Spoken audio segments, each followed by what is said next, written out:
What's up, guys? It's Jeramie with JeramieLu Photography. Thank you so much for tuning in today. I got a very, very weird review about a year ago, and it almost cost me a client. And as I was kind of talking to this client, I kind of thanked her for not listening to this weird review. And then it led to another conversation about how do we defend ourselves against weird reviews. So let me tell you about this review and what I would do if you get a negative review right now.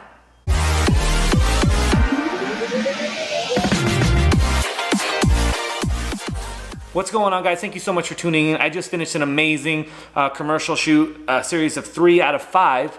So it was a long day. It's a very long day, and I'm about to leave the studio, but I thought I would let you guys know a little bit about this story, and I think it's kind of funny.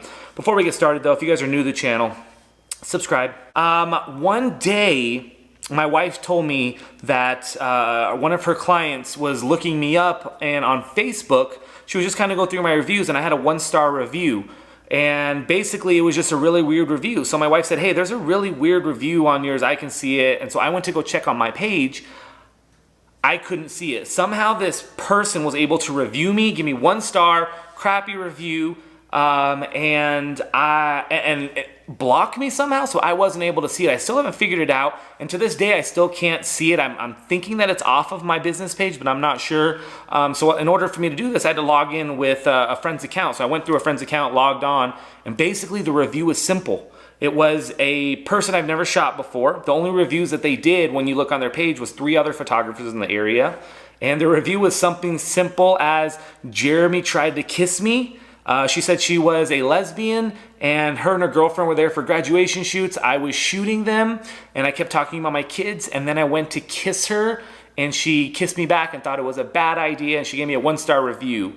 Nothing about the photos, nothing about when or where. It was a weird review, and she had no other posts on her page. So I went and kind of shared it with people and said, hey guys, you know this person, and found out that it was a fake account from somebody in the Philippines. What happened was you can pay a company to become somebody and give negative reviews to your competitors, which is an awesome service. I was just the end of that service, and it was stupid. So I reported it. Everybody reported it for me. I asked questions like, where are the pictures from the shoot? When did you shoot?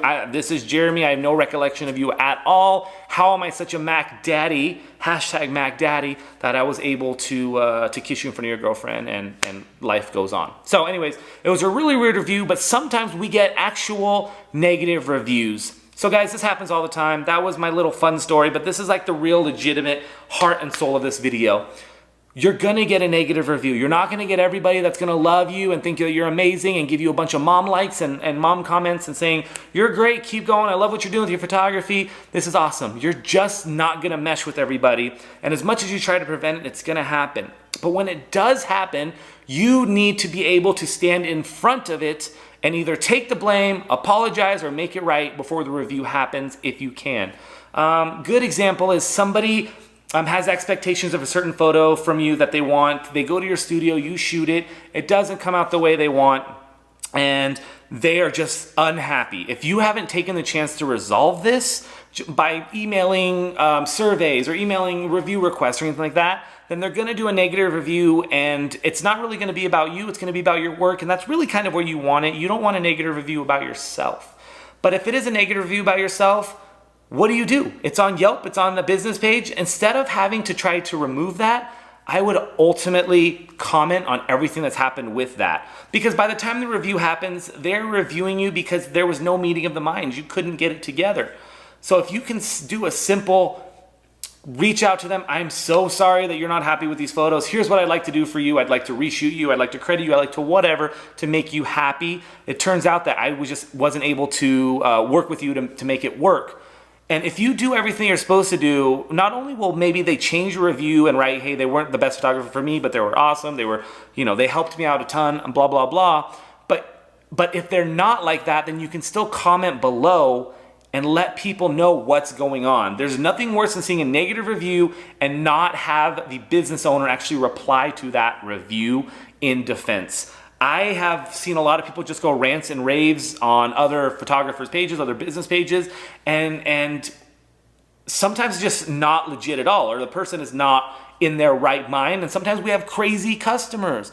But if you can go on there and say, hey, Thank you so much for the review. This is actually what happened on my end. This is what we tried to do to resolve it. Or I don't know who you are or something. You have to comment and stay in front of it, guys. If you're a business owner, be prepared to combat negative reviews and always do it in a positive manner. Always do it in a factual manner. Never talk about emotions. You're upset, they're upset. Never talk about emotions. Talk about the business part of it, and it will help you out a ton.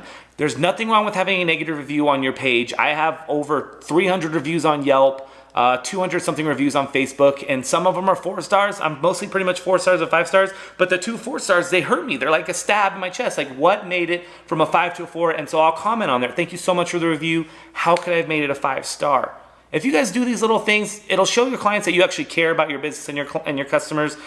Because if there's a negative review with no response, or you're just like, you're a punk, I hate you, we got another blah, it makes you look bad. Hopefully that helps you guys a little bit in your business. It's kind of a side thought I was thinking about today. But I want to thank you guys so much again for tuning into the channel. Thank you for the support so far.